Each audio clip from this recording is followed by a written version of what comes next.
David Navara, and I'm a Czech Grandmaster. I'm currently playing a very strong tournament, chess.com Grand Swiss tournament in Riga, Latvia.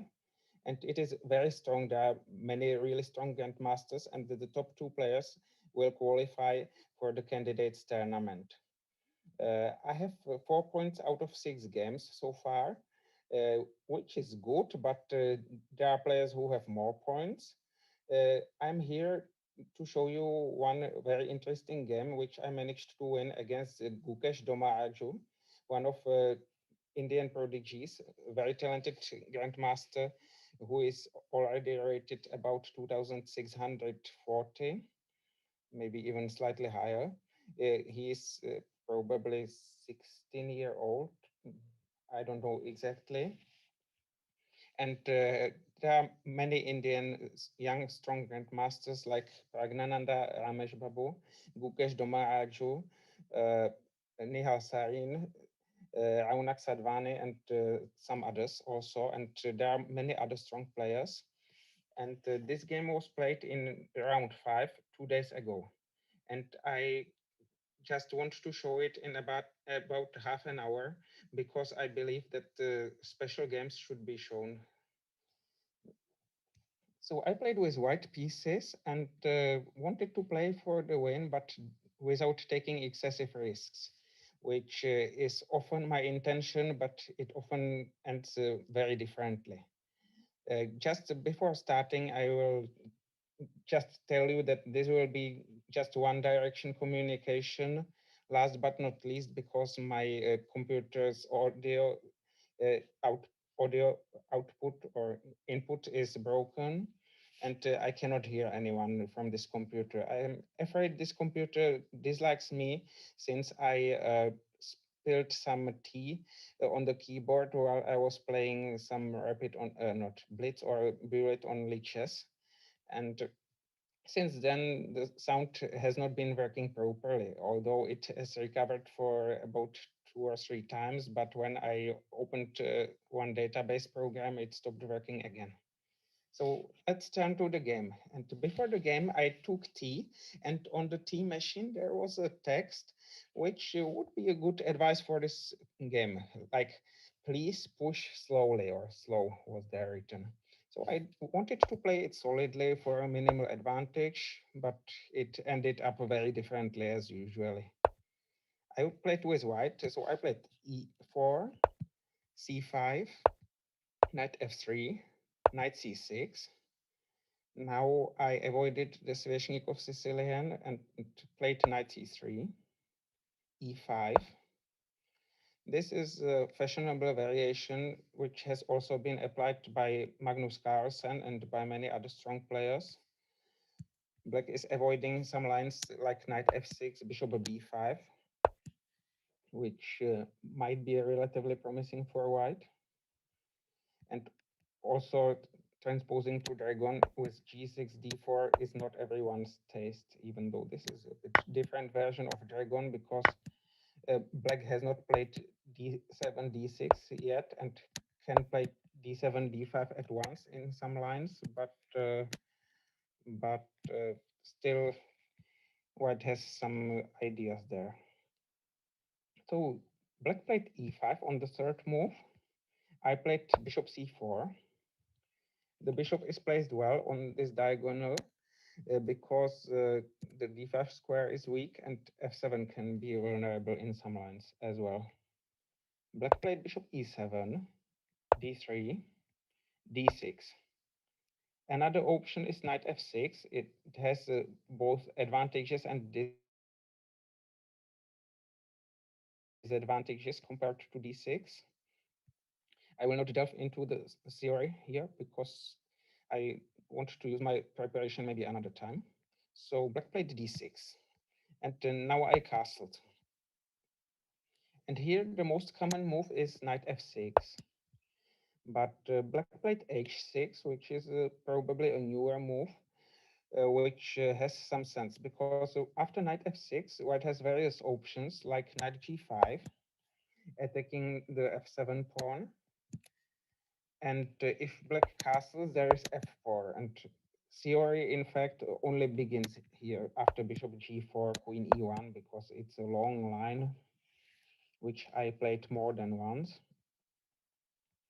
Another option for white is to play bishop g5, to play it like Rui Lopez, exchanging black's knight, putting one's own knight on d5, and then playing something like a4, c3, and hoping to maintain the control of the d5 square.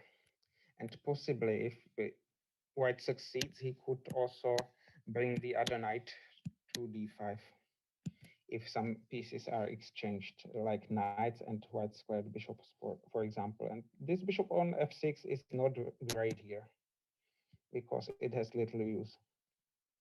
So black played h6 here. I played knight d5. I also saw a game in this tournament where white played something like this. I believe it was in the same position probably, but I haven't followed it that closely because I need to be focused on my game, and there are many other games to be watched.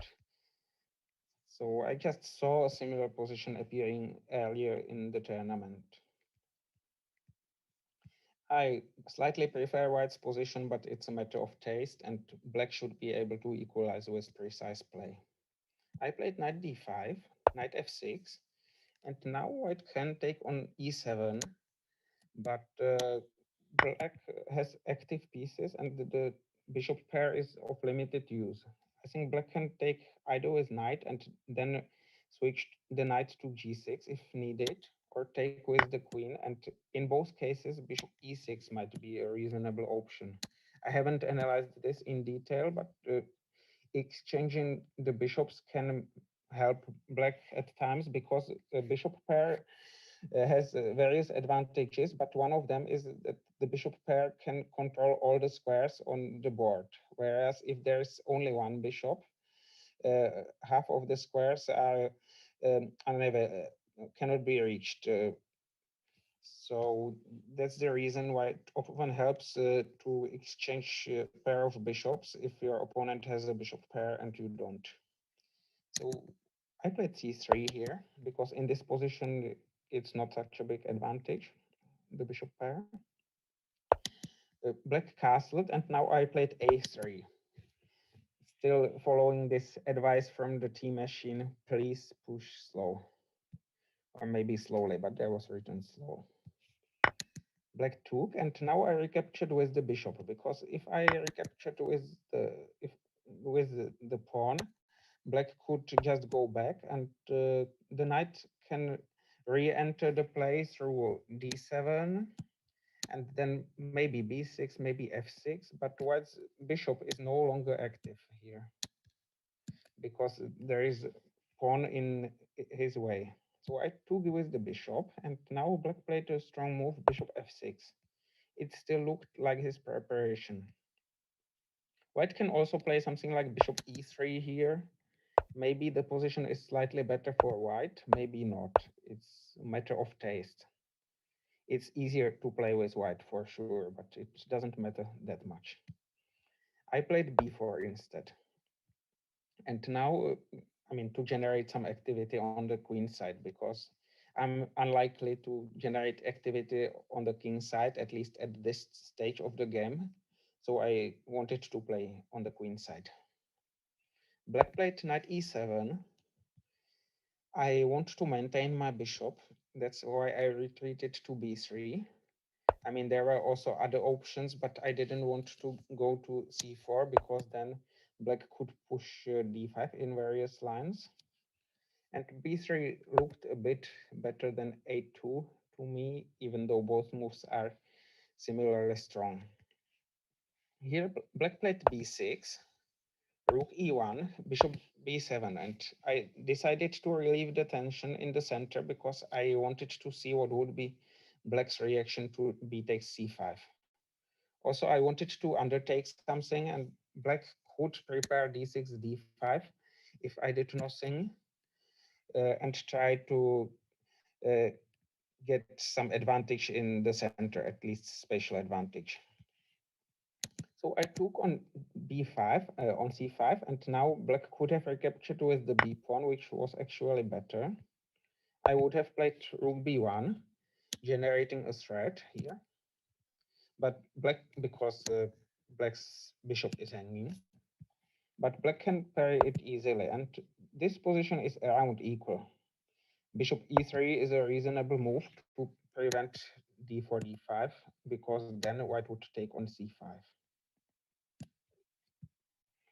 After moves like rook e2, intending to play rook b2, black can play d5 and get an advantage. Uh, Gukesh Domaraju recaptured with the d pawn. And now I played d3, d4, which works now because black cannot take the pawn. If black took the pawn, he would have had big problems with his bishop, which has no good retreat square. Black can take on f3, but then white recaptures, and after bishop g5, white can exchange and attack black's pawns g5 and d4, possibly by starting with rook d1 and then maybe queen g4. If needed, white can also push e5, e6 in some lines. I mean, particularly when black's knight leaves e7, it can be very strong. So black played queen c7 here, which is a reasonable move. I mean, the e5 pawn is hanging, and after knight g6, I would have played d5, because now black is unable to block the pawn with his knight. Basically, knight is a very good blockading square piece, sorry. So it makes sense to block such a pawn with a knight. But after knight g6, it's connected with a huge loss of time. Black played queen c7, and even now d4, d5 was the best move.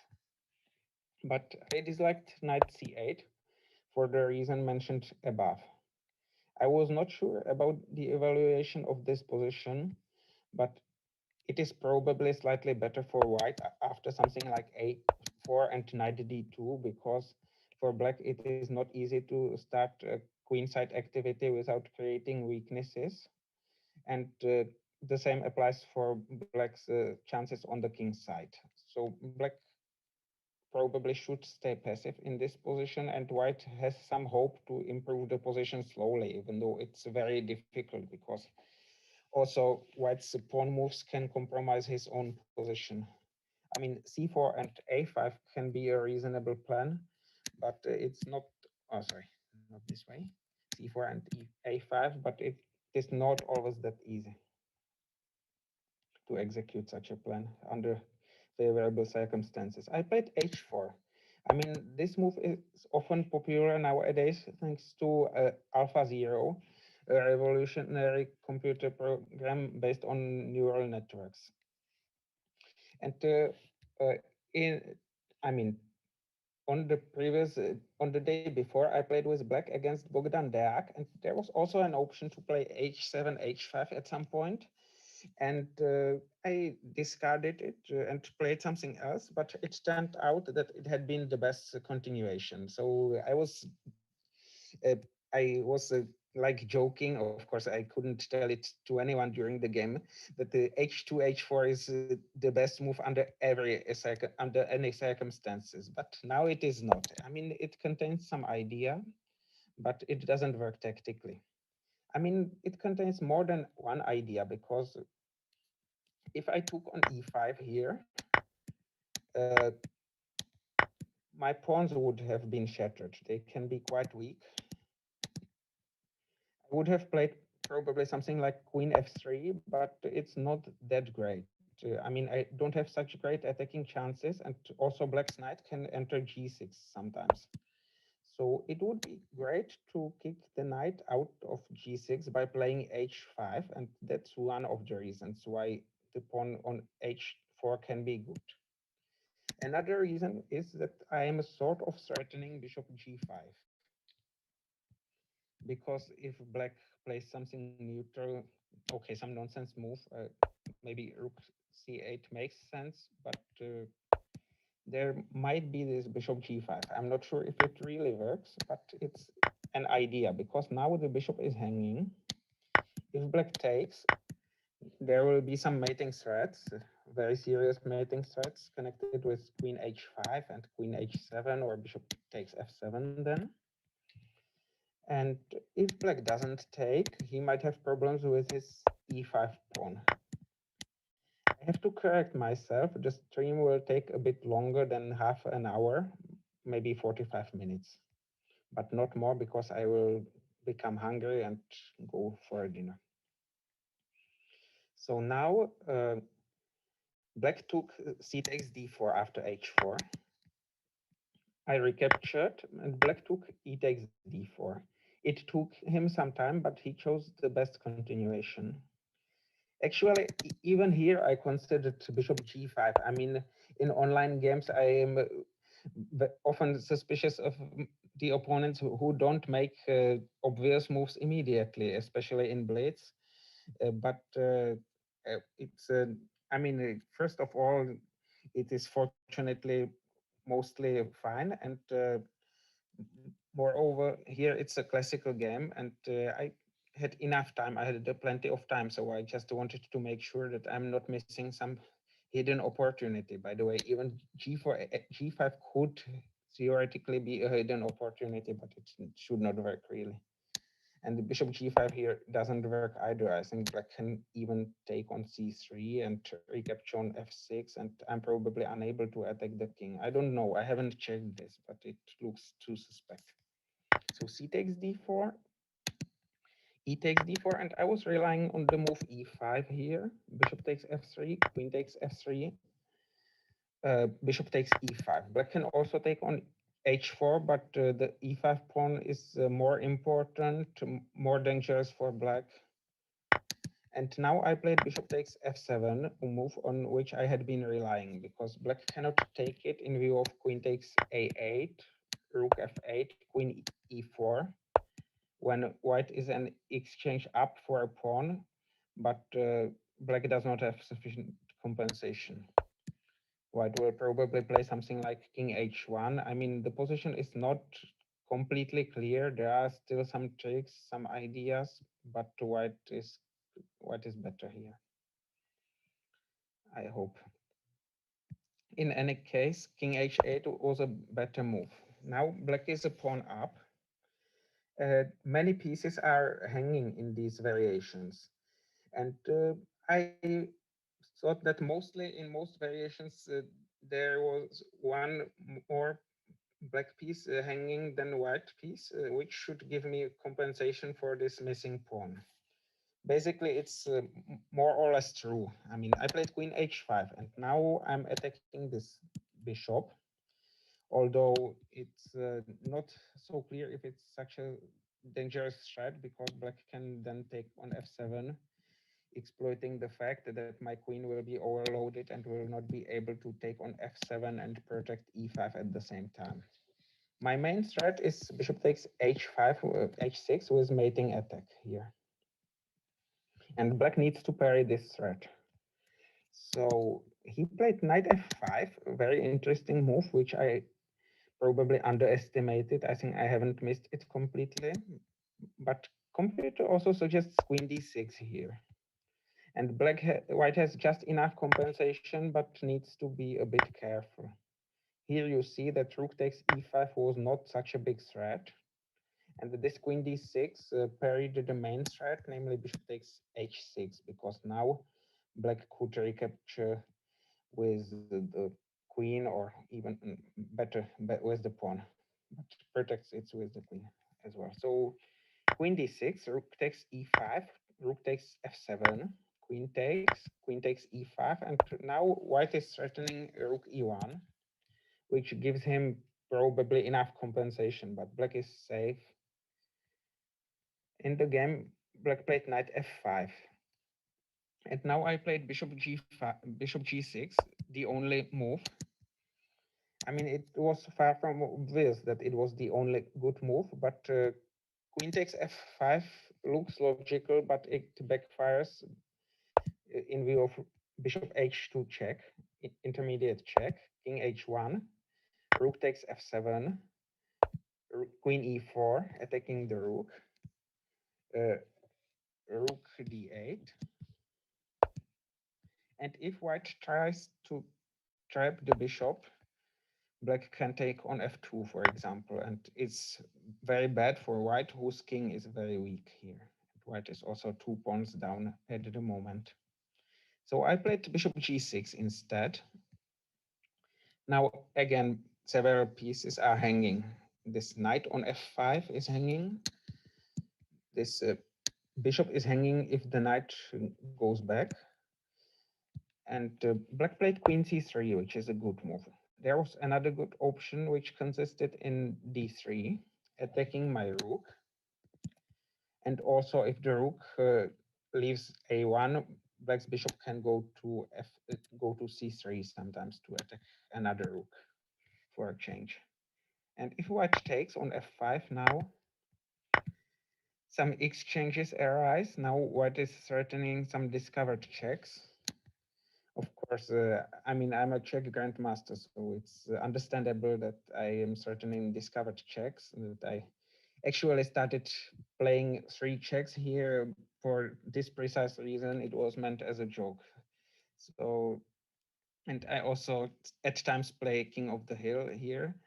We will get to this topic later. I'm not going to play it now, but I will mention why I started playing King of the Hill occasionally.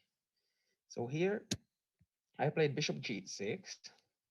Black played queen c3, attacking both of my rooks. It's quite sharp. And now, according to an engine, bishop g5 is maybe the most promising move with some completely irrational position.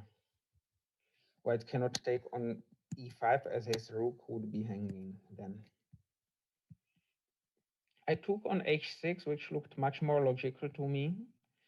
I didn't know how to evaluate the position, but I hoped to have enough compensation. With this move, I connected my rooks so they protect each other now. I mean, it's good in this respect. Black took my bishop. If he had captured with the pawn, he would have lost his knight, and I would have had quite strong threats like queen takes h6 or queen g6 in some lines. So this is the only good move. Queen takes e5. But now black played another strong move, rook takes f2. I forgot to add some exclamation marks, but white cannot recapture because he would run into a fork. Hopefully I managed to draw the pointers. And it means not only that black is a pawn up again, but also white's king is weaker than before. I played rook c1, attacking black's queen, and now black has various options.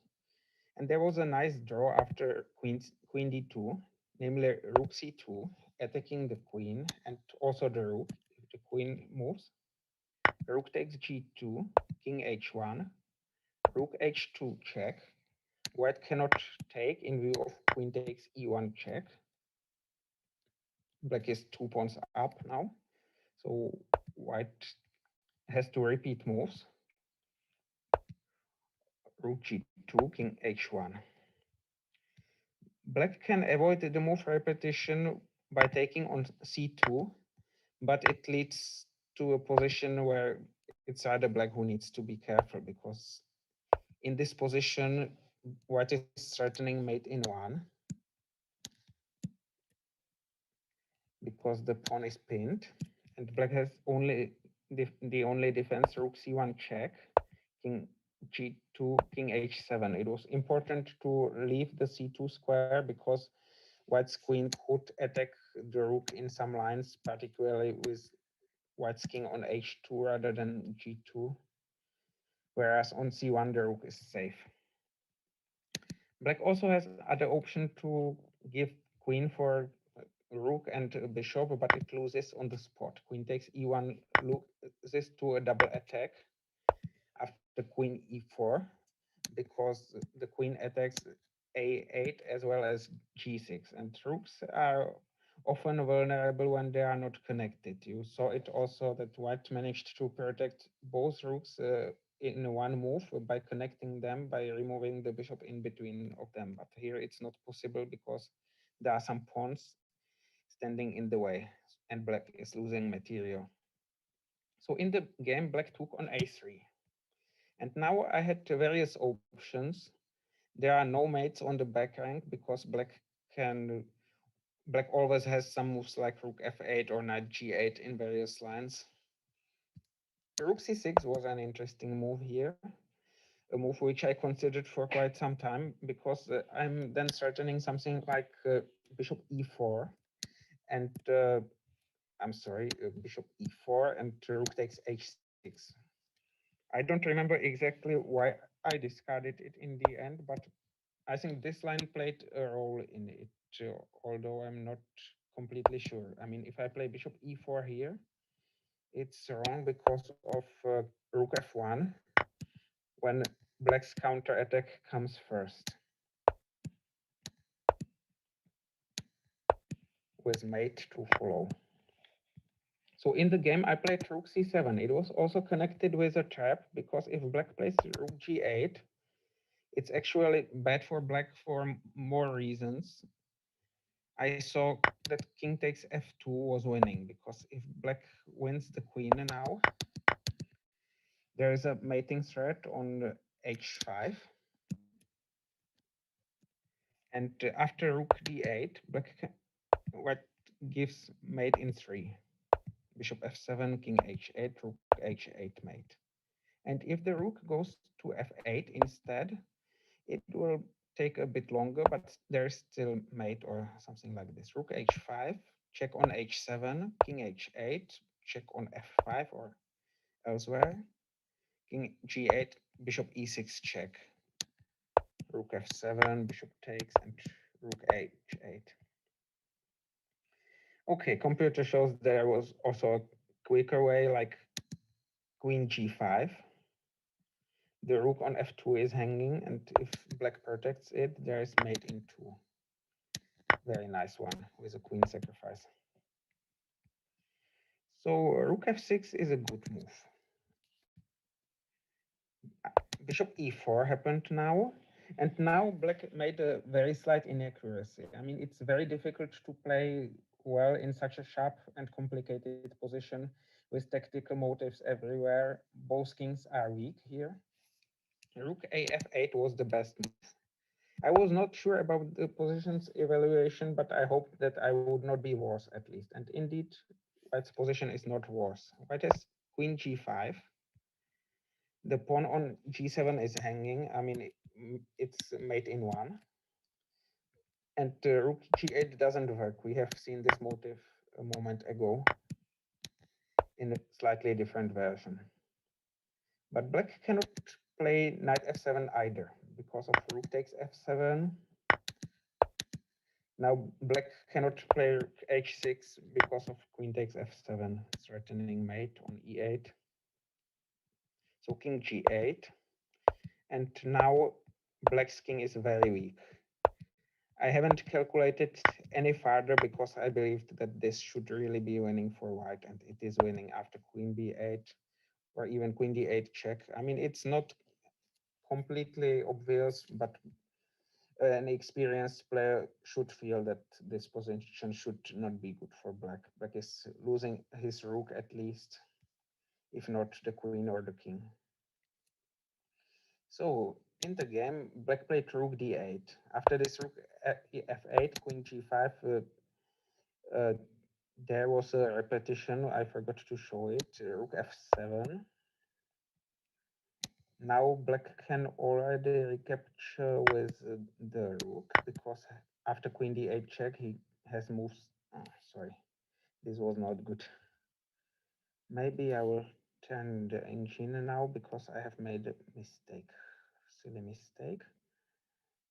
I mean, this position is equal, but right now I'm unable to say how is it equal. I think rook f7. This rook goes here, probably. There's always some queen g6. So right now I don't remember if the move repetition was like this or if it was like rook f7. Because in both lines there are some tricky problems to be solved. Yes, this is probably the way. I'm still not sure because in this line black needs to be ready for rook takes f7 when there are again some problems, or at least something what looks like problems, but probably this is fine. Now knight h6, this is the way because now black can parry queen e8 with queen f8, for example, protecting everything. So this was the way, and the other one is wrong for queen g6 because now the counter attack doesn't work.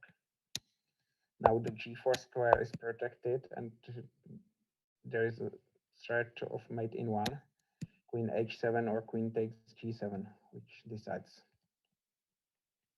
So this is wrong, and the other one is right. But this is really hard, especially with limited time. Rook d8 happened, which is not a bad move.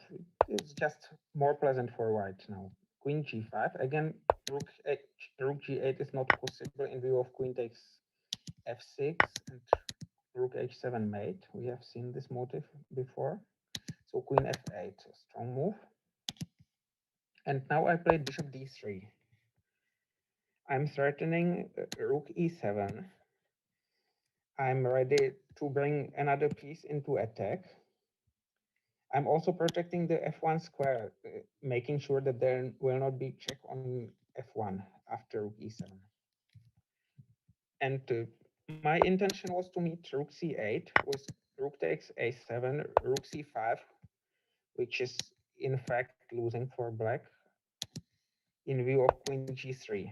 I did not know that it was losing, but I saw that it was promising for white because I'm threatening rook e8 and among other things, and we will see how it works. Knight f5, white takes, and plays rook e8, and delivers mate. I considered it a nice trap in a promising position, but in fact it is winning for white because black is unable to protect his king. If he protects against rook e8, he will not protect against rook e7 here, so it's very difficult.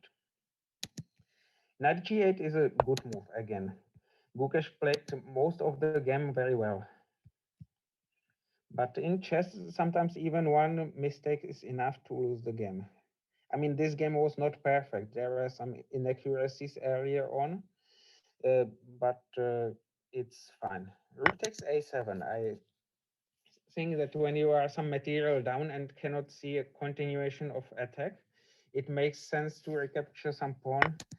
At least I should be able to hold in the end games now because black's pawns are not connected and they are blocked. Black played rook c8 and offered me a draw. Uh, we did not know what was the evaluation of the position. Objectively speaking, it's slightly better for white, but I mean, this is irrelevant when we are playing the game. But what was relevant was that I perceived my position as safe, in the sense that it's black who needs to be a bit more careful. And I also had better time because Gukesh had 3 or 4 minutes, whereas I had more, something over 10 minutes, I think. So I decided to continue and I played queen g4. I mean, now black is ready to pair threats on the h file by playing a rook h6 in some lines also, and black can also play rook c5 in some lines as we have seen before. So I'm trying to prevent this in a way. I'm also attacking the g7 pawn in some lines, because if black takes, I will take on c8 then. Actually, it's an imaginary threat because it doesn't work. We will see it later on. Black played rook h6, which is another reasonable move, good move. I am also threatening something like bishop g6 in some lines here, or maybe even, okay, I forgot what was my main threat here, but bishop g6 can be reasonable in some positions. And also, black has no threats, so I'm basically fine. He cannot play something like rook f4, or maybe he can, but I mean, right now rook takes g7 works very nicely because if black takes, I recapture this rook, and I have a better pawn structure, better minor piece, and much safer king. There will be some very serious threats now. And if black takes on g4, if you wonder what is going to happen, there is mate in one, once again. Quite a nice one, I would say. So black played rook h6, protecting his king. And now I saw promising tactical possibility, so I went for it. My first idea was rook takes g7, but it doesn't work because black is able to recapture it and give a double attack, or maybe a triple attack, because the h4 pawn is hanging as well. And the main problem is that if I play something like rook e8, protecting the bishop indirectly, because then I would take on g8 and deliver check and mate soon. Black can take on h4 instead, uh, or maybe even play rook f6, but he has very serious threats of his own here, like queen h4, and his king is protected for the time being, so this could be very dangerous for me. So I used the same idea, but without taking the pawn, and using the fact that black's knight on g8 can be very vulnerable in some lines, and that black is unable act, to activate his queen so quickly after rook f7. Computer says that rook b7 was maybe the best try, but maybe for computer it is, but it's in a human game it's hard to make such a slow move in a sharp position when we are running off time. I mean, the main idea is nice. I will show it because it's connected with domination. Uh, black has a black has an extra pawn, but his pieces are very poorly placed. King is on the back rank, limited in movement and potentially vulnerable. Rook is sort of trapped on h6 for the time being, and knight is not particularly active on g8. White wants to bring his rook on e8, but first protects the bishop. Sorry. And now if black pushes his pawn, there is rook e8. Black cannot go any farther because there would be mate in several moves now. Now black is ready to parry queen c8 with queen f8, when he would even win probably, but there is queen c4 check. After which black has a very sad choice between various mates.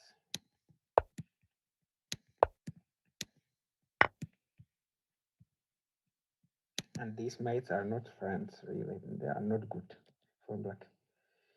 So black needs to parry the threat, and queen d5 does the job. But then white can even exchange the queens, and the difference in piece activity here is striking because white is still a pawn down, but he is ready to capture the pawn with his rook. And black's rook is trapped. The knight cannot help to liberate the rook because there will always be a check on the back rank, and it's lost for black. But I played rook I mean, black has better moves after rook b7. It's only slightly better for white, but not more. I played rook f7 instead. Black has to take because his queen is hanging, and it cannot. She cannot go away because of queen takes g7. So he took on f7. I took on c8, and now I have a very serious threat of bishop c4. Because if the queen moves away, I will deliver mate in one by taking on g8. Then. And black had to undertake something against it, but he was already short of time. Not terribly short of time, but he did not have much time left. I mean, it it is not enough 30 seconds increment in such difficult positions. Okay, mostly it is difficult to find good moves with so little time left when the position is really complicated. Actually, there was a defensive resource which I missed. I don't know if Gukesh Domaraju missed it as well or just considered the game continuation more reliable. But there was Queen d5. The main point being that if white plays bishop c4, there's rook c6, bishop takes d5, rook takes c8 when black is a pawn up and in no danger of losing. Instead, white can try rook e8, and then he removes the threat of bishop c4, but black has b5 now. And it somehow holds. I mean, it's far from obvious. White has two reasonable tries. One of them consists in bishop e4, queen f7, queen a8, renewing the threat once again. But here, black can and has to sacrifice the queen. But the material is approximately equal, and black should be able to create some fortress similar to one which I managed to put up in the following round against Nihal Sarin when I was lost for a big part of the game. And other try consists in queen f5. I repeat, those are computer lines. I had not seen anything of it during the game. I missed queen d5. I just want to show some interesting lines because now white is threatening bishop e6, winning either a knight or an exchange if black takes on e6. And rook takes h4, bishop e6 is winning for white because he will be able to collect black's pawns gradually, whereas black is unable to annihilate the g2 pawn. But the d3 holds. Black threatens d2, winning a tempo. After bishop e6, there is d2, when white's pieces are overloaded because the bishop is hanging now. And it would be a draw at least. I mean, only black can win this, and it's a draw. If anyone, only black. So d3, and if white takes, then rook takes h4, bishop f5 is still dangerous for black because in this endgame white wins the pawn and black needs to defend precisely and hope that he will be able to draw. But g6 is the best move. It looks unnatural to uh, block one's own rook, but it's more important to bring the king in out of danger and the knight because the rook is a stronger piece which will be able to re-enter the play later on. King g7, and I mean white can win a pawn, but black should be able to defend without too many difficulties. But okay, let's quit those irrelevant computer lines. It's hard to find them. It would have probably ended in a draw after queen d5, but there has quite some difficult moves for both sides. But black needs to be careful. b5 happened in the game, a move which I also expected. Bishop takes d5, and even here, queen d5 still worked. I mean, now after bishop c4, white is at least not a pawn down, so this is just a plain draw. And apart from that, white can also try bishop d3, rook c6, queen e8, with some chances, because black needs to defend quite precisely here. It is dangerous, but defensible. If black's rise moves 40, he should draw without too many problems. And in the game, black played d3, a move which I had expected. Bishop c4, d2. I mean, queen a7 check loses to king h2, rook takes h4, king g3. White is again threatening to deliver mate in one, but it is very important that if black takes on c4, there will be a mate in two. Rook h1 check because the knight is pinned and cannot go to h6. And now this is just mate. So black has to insert d2, and now I cannot take on f7 because black wants to promote his pawn and deliver mate first, then promote his pawn with a check also. There are checks everywhere. And when it comes to king of the hill, we will reach this topic very soon. But here I had several squares for the rook. This one is clearly wrong because it even loses, because now black can sacrifice his queen by taking on f1. If I recapture with the king, he promotes with check. And if I recapture with the bishop, then the knight on g8 is no longer hanging and black is a rook up. So I had some other moves. Okay, rook d1 was the most natural choice, but I also considered some other moves like rook a1, which looked great before I realized that there could be queen a7 check. When I cannot take on a7 because of d1 check, king h2, rook takes h4, when black is the first to attack and his attack will crash through. Black is winning here. Then I realized that white can play king h2, which is quite a sharp position. The rook is hanging but cannot be taken. The queen is hanging but could not be taken. Black can take on h4, and now again he cannot take the rook because of mate on g8, and cannot take the bishop because of mate on h8, or I mean mate into again. The knight is pinned once again. So the problem is that black can check from e3, and I was not sure whether this was winning. I couldn't see a way for a draw for black, but I couldn't see it either with the rook on d1 where I went. And to make the decision even more complicated, I could also go to b1. I did not have that much time left, so it was hard to decide between those moves, but eventually I concluded that if it was not winning with the rook on d1, then it would not be winning with the rook elsewhere. And here are some arguments for this. Let's move further. I could have reached the same position with my rook on d1 or a1 or b1 as well. But in those cases, black can sometimes promote his pawn with check. And there are also lines where I play queen g4, say like here.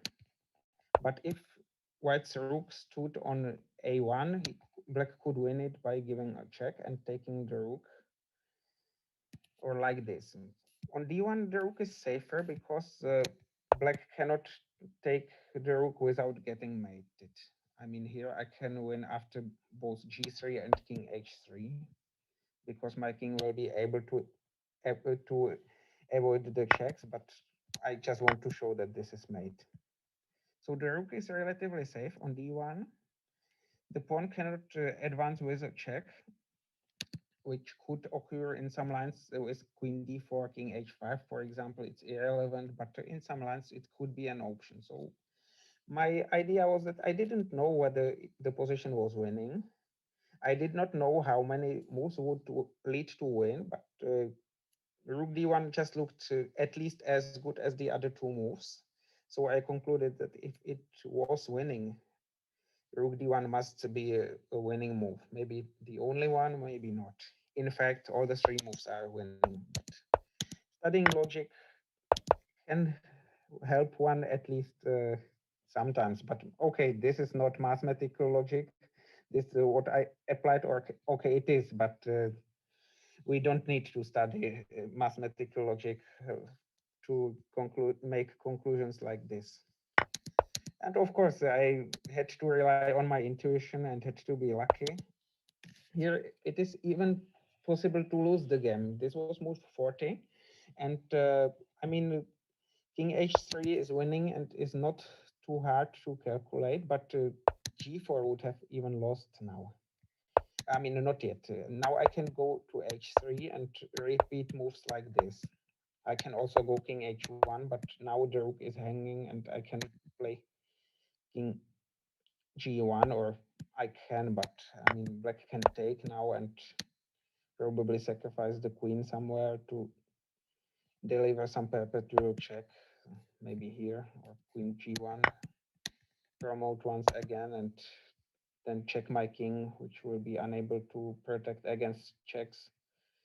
I mean, if I protect the king with a bishop, I will no longer be attacking g8. So this is some irrelevant line which I did not really want to show. But what I wanted to show is that after queen f2, if I go forward to avoid this perpetual, black even wins after g6, which is very nice, but not for me and not in this game.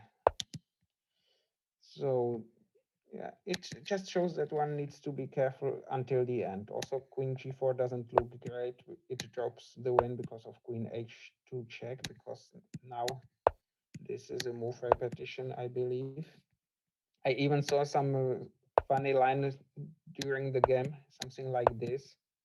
It is irrelevant. It's just one of those irrelevant, crazy lines. Now black is threatening knight f6, and now black is threatening queen h6 check. It resembles a bit the famous game Kasparov Topalov from White Anse. Uh, I don't know, 2001, 1999. I don't know, but it would not be nice to end the game like this. Not for me, at least. So I played king h3, which is winning. And now queen h6 happened and king g4, and black resigned because white's king is able to avoid the checks rather easily. For example, this way. Now black cannot take the rook because of the mate, and now I play, for example, king e3, king d3, and I will hide somewhere. It should not be too difficult. I mean, I'm a bit sloppy showing these lines, but basically almost any square should do. For example, this way. There are just too many pieces around white's king for a perpetual. And there was also a funny line which I saw during the game. Black can give a check here on h5 and play g6 check, but of course white is not obliged to take the pawn and cannot should not really take the pawn, because this would be stalemate. But after any other legal move, white is winning easily. This is made in two, by the way. So, as for King of the Hill, I started playing it after losing an important game to Vincent Keimer at the European Individual Championship, where my king had been in the center for quite some time. So I thought that, given that King of the Hill is not that different from classical chess, or not as different as some other variants, I'm playing it here from time to time, basically playing it like normal chess. Uh, Trying to use my player's strengths in it, but I'm not good in it, and I never make the move king e2 when it is good. So, okay, I'm not playing it too much because I don't want to spoil my style, which would not be so easy when I'm already 36-year old, but still it could be done maybe. I don't know. Thank you for your attention. I would like to remark that Gukesh Domaraju is a very talented player who is maybe similarly strong to me. Perhaps I'm a little bit stronger in classical chess still, but it will change dramatically within a few years. He will be much stronger than me. But now this was my game, and I'm happy that I managed to play quite a nice game, uh, quite interesting and dramatic, with some nice ideas. And thank you for your attention, and wish you nice evening or nice day, and to stay safe in these strange times. Thank you for your attention, and